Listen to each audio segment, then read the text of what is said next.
9,000க்கும் மேற்பட்ட வாடிக்கையாளர்களை கொண்ட நம்பிக்கையான உங்கள் கோபுரம் chips. Download #cash app now.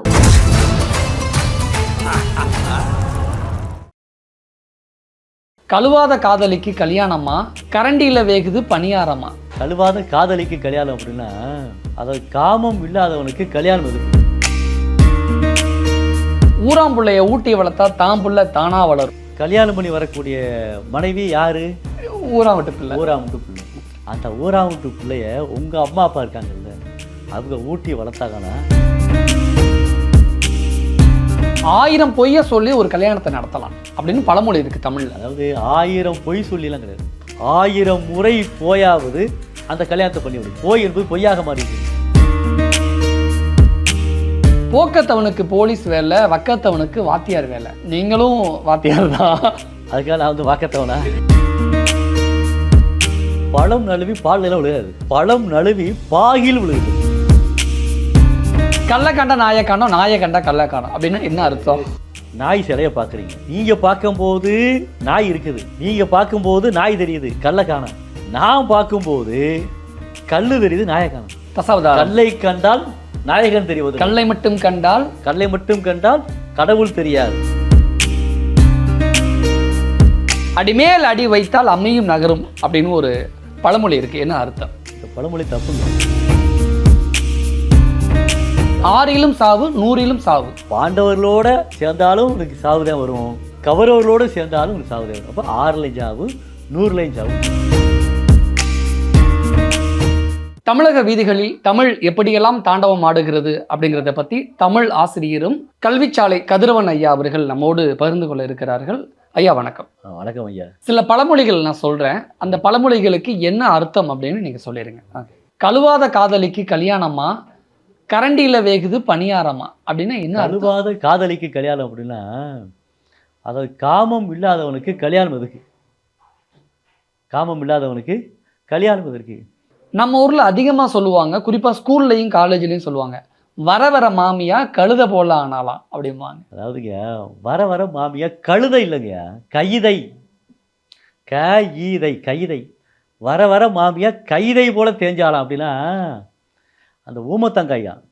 கைதை என்பதற்கு ஊமத்தங்காய் என்று பொருட்படும். அந்த ஊமத்தங்காயும் முளைக்கும் போது முதல்ல அழகாக இருக்கும், பார்க்குறதுக்கு அழகாக இருக்கும்.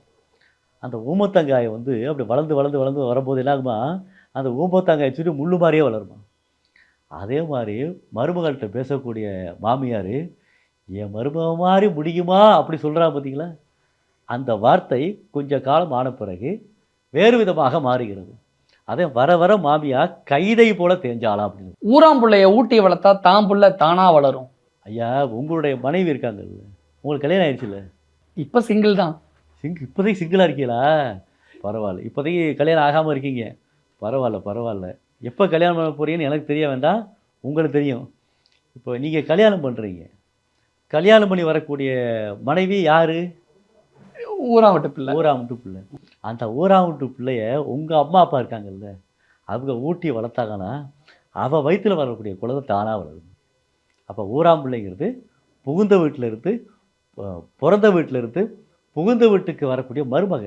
அந்த மருமகளை மாமனார் மாமியார் ஊட்டி வளர்த்தாங்கன்னா அவள் வயிற்றில் வரக்கூடிய குழந்தை தானாக வளரும். 1000 பொய்ய சொல்லி ஒரு கல்யாணத்தை நடத்தலாம் அப்படின்னு பழமொழி இருக்கு தமிழ்ல. அதாவது 1000 பொய் சொல்லிலாம் கிடையாது, 1000 முறை போயாவது அந்த கல்யாணத்தை பண்ணிவிடும். போய் என்பது பொய்யாக மாறிக்கிறது. 1000 பேருக்கு போய் சொல்லி, 1000 பேருக்கு போய் சொல்லி எழுச்சி ஒரு கல்யாணத்தை பண்ணு அப்படிங்கிறதுக்காகத்தான் 1000 பொய் சொல்லி அப்படிங்கிற வந்துருச்சு, மாறி வந்துருச்சு. போக்கத்தவனுக்கு போலீஸ் வேலை, வக்கத்தவனுக்கு வாத்தியார் வேலை. அது நீங்களும் வாத்தியார் தான். அதுக்காக நான் வந்து வாக்கத்தவனா? இல்லை, அதுக்கு அர்த்தம் என்ன? அதாவது வாக்கு கற்றவன் வாத்தியார், போக்கு கற்றவன் போலீஸ். போக்கு என்றால் வழித்தடங்கள், எங்கெங்கெல்லாம் திருடன் போவேன், எங்கெங்கெல்லாம் வருவேன் அப்படிங்கிறதுக்கான போக்கு யாருக்கு தெரியும் அப்படின்னா போலீஸுக்கும் தெரியும், காவலருக்கும் தெரியும். அவர் சொல்லுவாங்களே, அவருடைய பாணியில் அவனை அடிச்சாண்டா அப்படிப்பார், அவருடைய பாணியில் அவர் கேள்வி கேட்பார் அப்படிங்கிறான்ல. அப்போ போக்கு ஒரு திருடனை எப்படி மடக்கி பிடிக்கலாம், திருடனிலிருந்து எப்படி அந்த சொற்களை எல்லாம் வாரி எடுக்கலாம் என்பது யாருக்கு தெரியும் அப்படின்னா அந்த காவலருக்கு தான் தெரியும். அதனால் போக்கு கற்றவர் போலீஸ், வாக்கு கற்றவர் வாத்தியார். ஊரா விட்டு நெய்யே என் பொண்டாட்டி கையே நானா. ஆமாம், ஊரா விட்டு நெய்யே அப்படின்னா பக்கத்து வீட்டுக்காரன் இருக்கான்ல, பக்கத்து வீட்டுக்காரனுடைய சாப்பாட்டில் நெய்யை ஊற்றி என்னதே சமைச்சு நம்ம கொடுத்தாலும், என்னுடைய மனைவி கையால் நெய் சாப்பாடு, என்னுடைய மனைவி கையால் போடக்கூடிய சாப்பாடு இருக்கு பார்த்தீங்களா, அந்த நெய் சாப்பாடு தான் மிகுந்த அற்புதமாக இருக்கும் அப்படின்னு சொல்லி கணவன் சொல்லக்கூடியது. அப்போ ஊரா விட்டு நெய்யே என் பொண்டாட்டி கையனா, என்னுடைய மனைவியுடைய கை மூலமாக சமைக்கக்கூடிய சாப்பாடு ருசி மிகுந்த சாப்பாடு என்பதை சொல்வதற்காக தான் அந்த பழமொழி வருவாங்க. நல்ல மாட்டுக்கு ஒரு சூடு. நல்ல மாட்டுக்கு ஒரு சூடு கிடையாது, நல்ல மாட்டுக்கு ஒரு சுவடு. சுவடுனா வேற ஒன்றும் இல்லை, மாட்டினுடைய கால் தடம். அந்த கால் தடமானது எவ்வளோ ஆழமாக பதிகின்றதோ அப்போ அந்த மாடு வந்து நன்றாக இருக்கிறது என்பது பொருள். அப்போ நல்ல மாட்டுக்கு ஒரு சுவடு, சரிங்களா? அப்போ அந்த பழமொழியுடைய அர்த்தம் மாறி போய்கிட்டு இருக்கு. ஆசை 60 நாள், மோகம் 30 நாள். அதாவது பெரும்பாலும் கல்யாணம் பண்ணிட்டா ஐயோ கல்யாணம் பண்ணணுமே யோசிக்கிறாங்க பல பேர். உங்களை மாதிரி கல்யாணம் பண்ணணும்னு யோசிக்கிறாங்க. கல்யாணம் பண்ணி முடிச்ச பிறகு இப்போ இப்படித்தானான்னு யோசிக்கிறாங்கல்ல. அதாவது கல்யாணம் பண்ணுற வரைக்கும் அந்த ஆசை இருந்துக்கிட்டே இருக்கும். நல்ல மனைவி, அன்பான மனைவி, பண்பான மனைவி, அற்புதமான மனைவி இருந்துக்கிட்டே இருக்கும். காலங்கள் செல்ல செல்ல செல்ல செல்ல அதனோட மோகமானது குறைந்து கொண்டே வரும் என்பதை நம்முடைய நினச்சிக்கிட்டு இருக்கோம். ஆனால் ஆசை 60, மோகம் 30 நாள். எப்படின்னா ஆசை 60 நாள் அப்படின்னா ஆசையாக மனைவியை நேசிக்கக்கூடிய தன்மை. மோகம் 30 நாள் அப்படின்னா அந்த 30 நாளில் என்ன செய்கிறாங்க, அந்த 30 நாளில் மனைவிக்கு திருப்தியை தரக்கூடிய ஒரு தன்மையை உருவாக்குறது. அப்போ ஆசை 60, மோகம் 30 என்பதெல்லாம் முரண்பாடாக சொல்லப்படவில்லை. அந்த கணவன் மனைவிக்கு இருக்கக்கூடிய ஒரு ஆசை வெளிப்பாட்டை தான் அவங்க சொல்கிறாங்க. அதனால் மோகம் 30 என்பதுனா மோகத்தோடு இருக்கிறது, ஆசை 60, மோகம் 30னா அப்புறம் இல்லாமல் போகிறதா கிடையாது. ஆசையோடு இருக்கக்கூடியது 60 நாட்கள், அந்த மோகத்தோடு இருக்கக்கூடியது 30 நாட்கள். அதுக்கு பிறகு குழந்தைகள்லாம் பெற்று என்ன செய்வாங்க, நல்ல நிலையில் வாழக்கூடியவர்களாக இருப்பாங்க. அடி உதவுவது போல் அண்ணன் தம்பி உதவ மாட்டார்கள். அதாவது இப்போ அடி அப்படிங்கிறது இறைவனுடைய திருவடி. இறைவனுடைய திருவடி உதவுற மாதிரி அண்ணன் தம்பி உதவ மாட்டாங்க. நீங்கள் அண்ணன் தம்பிகிட்ட போய் காசு கேளுங்களேன், பணம் கேளுங்களேன், அதையும் தாண்டி இறைவன்கிட்ட போய் கேட்டோம்னா எல்லா விதமான சலுகைகளும் எல்லா விதமான இன்பங்களையும் தருவார். அப்படிங்கிறக்காக அடி உதவுனா இறைவனுடைய திருவடி உதவுற மாதிரி அண்ணன் தம்பி உதவ மாட்டாங்க. 40 வயதுக்கு மேல் நாய் குணம். 40 வயசு வந்துட்டாலே அதாவது சொல்லுவாங்க, 3 பிள்ளை பெத்தாத்தாளுக்கு மூத்திரச்சட்டியில் கஞ்சி, 3 பிள்ளை பெத்தாத்தாளுக்கு மூத்திரச்சட்டியில் கஞ்சி, 1 பிள்ளை பெத்தாத்தாளுக்கு உரிச்சட்டியில் கஞ்சி, 4 பிள்ளை பெத்தாத்தாளுக்கு நாச்சட்டியில் கஞ்சின்னு பழமொழி இருக்கும்.